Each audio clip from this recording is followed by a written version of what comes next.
자, 두 번째 시간입니다. 이번 시간에는 내연기관에 대해서 배워보도록 하겠습니다.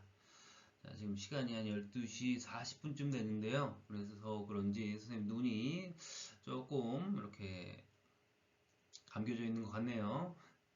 그래도 지난번보다는 조금 녹화가 빨리 끝날 것 같습니다. 지난주 거는 거의 지난주 월, 화, 수 3일 내내 거의 새벽 3시, 4시, 빨리 잔 게 3시, 이틀은 4시에 잤어요. 그때에 비해서는 좀 빠르네요. 자, 오늘은 정확하게 그때보다 더 짧은 시간 내에 수업이 완료가 될 것 같습니다. 자, 잘 들어보세요. 자, 내연기관이란 뭐냐? 아까 반대죠. 아까 외연기관, 기관의 밖에서, 내연기관, 기관의 안에서 연료를 연소시키는 기관이다. 연료를 연소시키는 장소가 기관의 내부에 있다. 외형기관이 부피가 크고 효율이 낮다는 문제점을 개선하였다. 기관 내부에서 연료가 연소할 때 발생하는 폭발력.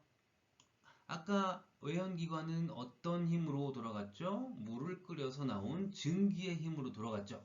근데 여긴 다릅니다. 여기는 내연기관의 연료는 보통 디젤이나 가솔린을 많이 쓰는데요. 디젤이나 가솔린은 수업 시간 했던 것 같은데 경유, 휘발유를 얘기하는 겁니다.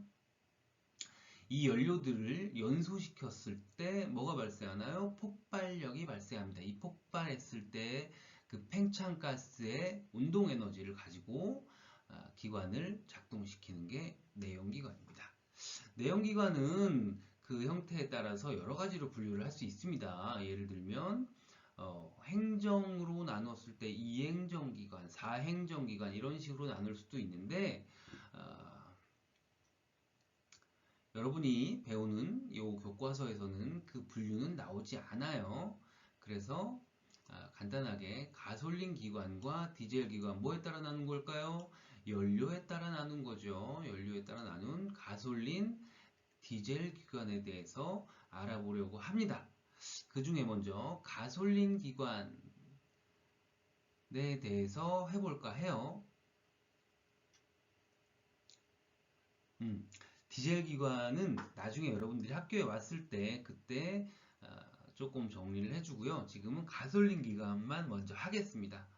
사실 가솔린 기관과 디젤 기관 두 개 다 이제 사행정 기관에 속하는데 속한다고는 볼 수 없고 사행정 기관의 형태를 설명을 해줄 건데 약간의 다른 점과 여러 가지의 공통점이 있습니다. 그래서 가솔린 기관만 설명을 해도 되지 않을까 합니다.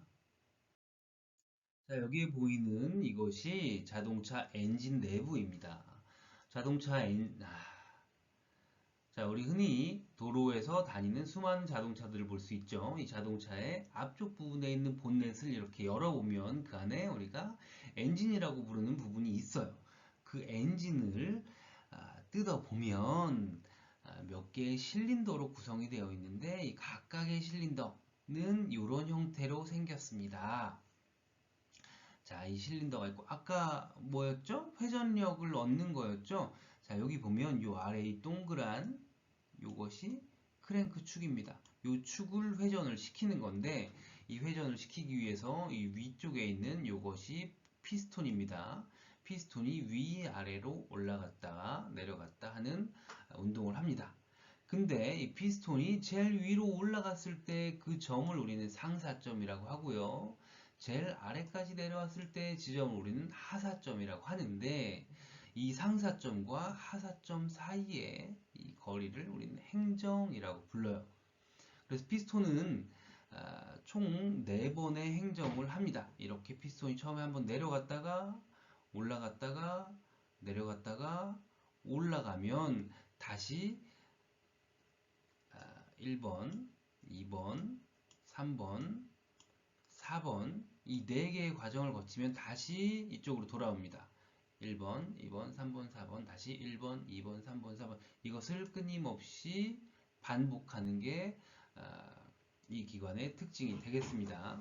자, 이 위 상사점부터 밑에 있는 하사점까지를 아까 뭐라고 했죠? 행정이라고 했죠. 그래서 모든 요 동작에는 이렇게 뭐뭐 행정, 뭐뭐 행정이라는 이름을 붙입니다. 첫 번째부터 살펴보도록 하겠습니다. 자, 첫 번째 보면 요것은 무엇일까요? 요것은 밸브예요. 흡기 밸브. 자, 흡기 밸브가 열리면서 이 바깥쪽에서 뭐가 들어온다? 연료와 공기가 섞여 있는 혼합기가 들어온다. 이 혼합기가 이 안쪽으로 들어옵니다. 들어오려면 이 밸브는 어떻게 돼 있어야 되겠어요? 열려 있어야 되겠죠, 그죠? 자, 이 밸브가 열려 있는 동안 외부에서 혼합기가 들어오고 이 혼합기가 들어오면서 피스톤은 아래로 내려갑니다. 어디까지? 하사점까지. 그 밑에까지 못 내려가요. 자, 하사점까지 내려오면 그 다음에 흡입 밸브는 막힙니다. 더 이상 혼합기는 들어오지 않아요. 자, 그리고 피스톤 다시 위쪽으로 올라옵니다. 이 위쪽으로 올라올 때 이 두 개의 밸브, 이쪽은 배기 밸브예요. 두 개의 밸브는 모두 닫혀 있다. 그 상태에서 피스톤이 올라오면서 쭉 이 안에 뭐가 있었죠? 아까 혼합기가 있었죠. 이 혼합기는 뭐와 뭐가 합쳐 있었다고 했죠?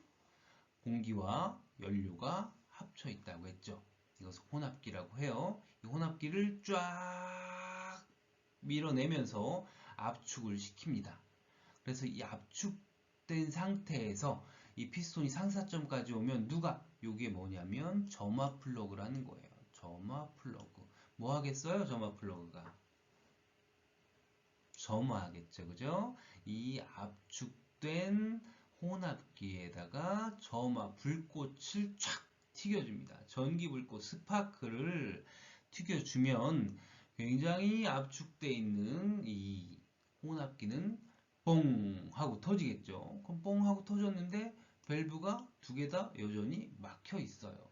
그럼 그 폭발된 이 밸브는 열 수 없어. 그럼 그 폭발된 가스의 힘은 어떤 일을 하겠습니까? 이 피스톤을 밀어내리겠죠. 자, 그래서 얘는 강력한 폭발력으로 인해서 피스톤은 내려옵니다. 어디까지 내려가요? 그렇죠. 하사점까지 내려갑니다. 하사점까지 내려간 다음에 어떻게 할까요?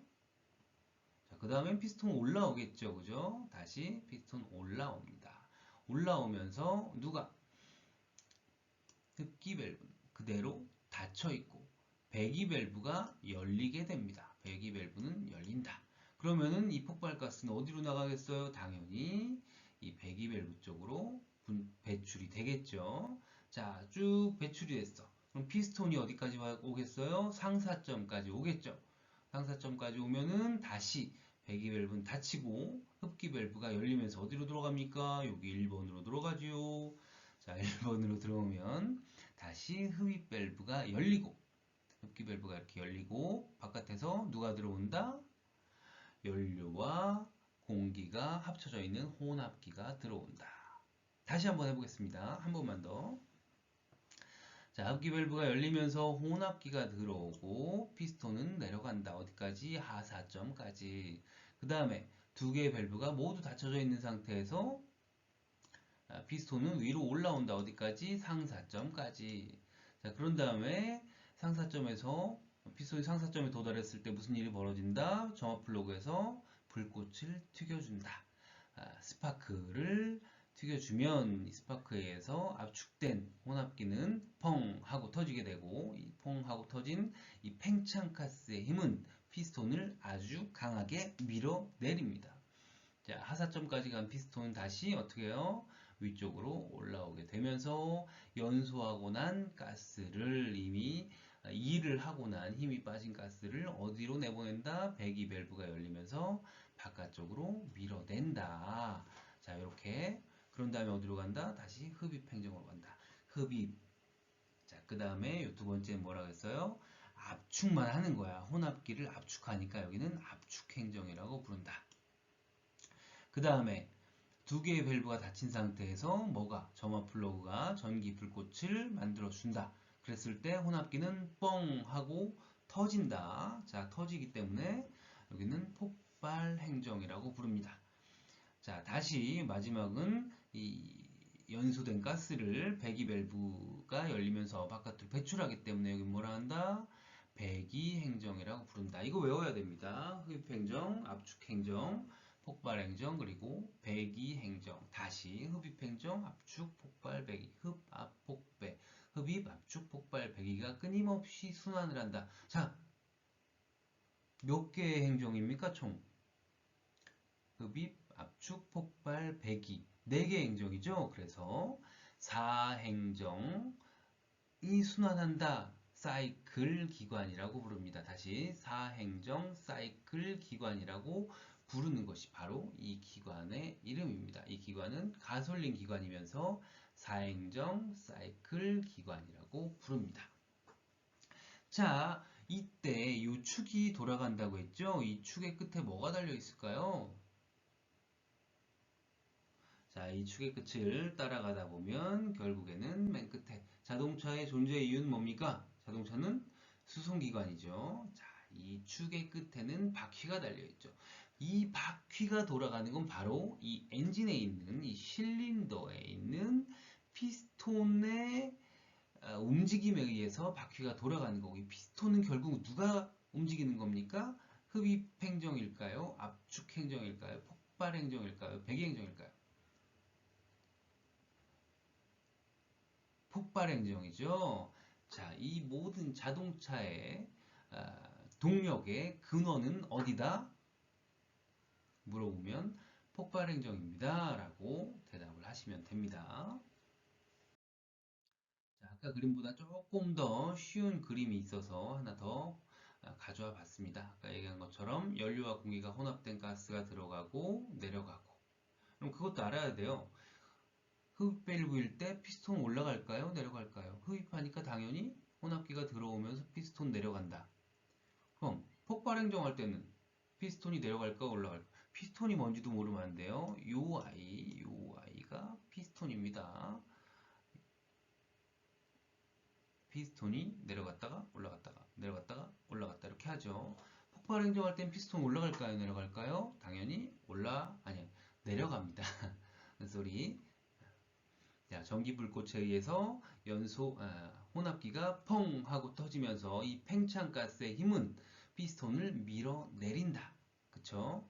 자, 각각의 행정에서 피스톤이 어떻게 움직이는지 기억을 하면 좋겠고요. 각각의 행정의 이름은 당연히 기억을 하면 좋겠고요. 자, 이 4개의 행정이 흡입, 압축, 폭발, 배기 행정이 완료되었을 때 이 크랭크 축은 총 몇 바퀴 돌까요? 크랭크 축은 어디예요? 여기에요, 여기. 요게 도는 거죠. 여기, 여기, 여기. 자, 크랭크 축은 총 몇 바퀴 돈다? 한 번 내려갔다 올라갈 때 한 바퀴 도니까 내려갔다 올라갔어 한 바퀴, 내려갔다 올라갔어 두 바퀴. 총 크랭크 축은 여기가 크랭크 축이야. 작년 얘기했어요. 크랭크 축은 2번 회전을 한다. 자, 다시 한번 얘기해 줄게. 크랭크 축이 작년에 배웠는데 크랭크 축이 뭐였죠? 크랭크 축이라는 것은 기억나는 사람 한 10명에 한 3명 있는 것 같아요. 크랭크 축은 직선 왕복 운동을 회전 운동으로 바꾸어주는 곳에 있는 축을 우리가 크랭크 축이라고 했습니다. 자, 피스톤의 직선 왕복 운동을 회전 운동으로 바꾸어주는 곳에 있는 축이니까 뭐다? 크랭크 축이다. 자전거 기억나나? 자전거 우리 다리로 구를 때 위아래로 여러분 다리는 위아래로 올라갔다 내려갔다 올라갔다 내려갔다 웃긴가? 직선 왕복 운동을 하는데 밑에 가서 뭘로 바뀌어요? 회전 운동으로 바뀌죠. 그 페달이 달려있는 그 부분에 있는 축, 거기를 우리는 크랭크 축이라고 합니다. 자, 영상을 한번 봅시다. 이렇게 움직여요. 폭발, 배기.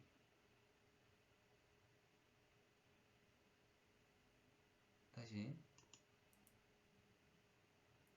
흡입 내려갔다가 압축 올라갔다가 뻥 터졌죠. 폭발했다가 배기. 다시 한번 봅시다. 마지막이니까 잘 봐요. 야, 안 켜지네.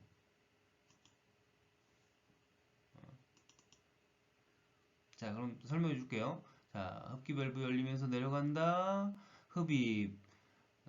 두 개의 밸브가 닫히고 피스톤이 올라간다. 압축. 점화 플러그에서 불꽃을 튀겨줘서 뻥 하고 터지는 힘으로 피스톤이 내려간다. 폭발. 그런 다음에 피스톤이 다시 올라갈 때 우리는 배기 밸브가 열려서 바깥으로 연소가스가 배출된다. 배기. 자, 이렇게 기억을 하기 바랍니다. 여러 번 했어요. 꼭 기억해야 됩니다. 이름들도 잘 기억을 하면 좋겠어요. 아까 얘기한 것처럼 여기는 피스톤, 아니 크랭크축, 여기는 피스톤, 그리고 요 공간을 우리는 실린더라고 합니다. 왼쪽에 있는 밸브는 흡기 밸브, 오른쪽에 있는 밸브는 배기 밸브. 바깥에서 이 안으로 들어오는 건 혼합기. 그리고 선생님 너무 가까이 있어서 부담스러운가요? 요 가운데 있는 이 불꽃을 만들어주는 아이는 점화 플러그라고 합니다. 나중에 기술실에 오면 요거에 모형이 있어요. 조그만한 게. 그래서 그거를 보여주도록 하겠습니다. 자, 여러분들은 여기에 나오는 것을 꼭 기억을 하도록 하세요. 다시 여러 번 강조합니다. 흡입 행정은 피스톤이 하강하면서 연료와 공기의 혼합기를 기화기를 통해서 흡입한다. 사실 옛날에는 이런 기화기 이런 것들도 다 배웠어요. 지금은 빠져 있으니까 하지 않겠습니다. 기화기의 역할은 공기와 연료를 합쳐주는 그런 역할을 하는 거예요. 자, 이때 밸브는 흡기 밸브는 열린다, 배기 밸브는 닫힌다, 피스톤은 내려간다, 실린더의 부피는 증가한다, 압력은 감소한다. 이것들을 여러분들 다 기억하시기 바랍니다. 자, 가솔린 기관의 특징을 보면 디젤 기관에 비해서 회전 속도가 높다. 소형으로 높은 출력을 얻을 수 있다. 취급이 간단하고 시동 쉽고 연료비가 비싸고 연료율이 약간 낮다. 자동차용 육상 수송이나 항공기, 각종 산업용 원동기 등으로 사용된다. 이것이 가솔린 기관의 특징입니다. 기억하시기 바랍니다. 다음 시간에는 대중교통을 이용하면서 주의해야 될 규칙, 자전거를 탈 때라든지 버스를 이용할 때, 지하철, 선박, 비행기를 이용할 때 우리가 주의해야 될 규칙에 대해서 배워보도록 하겠습니다. 수고하셨습니다. 노트 정리하는 거 잊지 말고 이번 시간에도 숙제는 없고 다만 다음 시간에 우리가 배워둬야 될 것들이 뭐죠? 대중교통이니까 그것에 대해서 한번 생각해 보도록 합시다. 선생님이 숙제를 안 내는 이유는 여러분들이 다른 교과에서 숙제를 많이 하고 있고 선생님은 직접 제작한 자료이기 때문에 과제를 안 해도 될 것 같아서입니다. 과제가 아예 없는 건 아니죠. 뭐 있어요?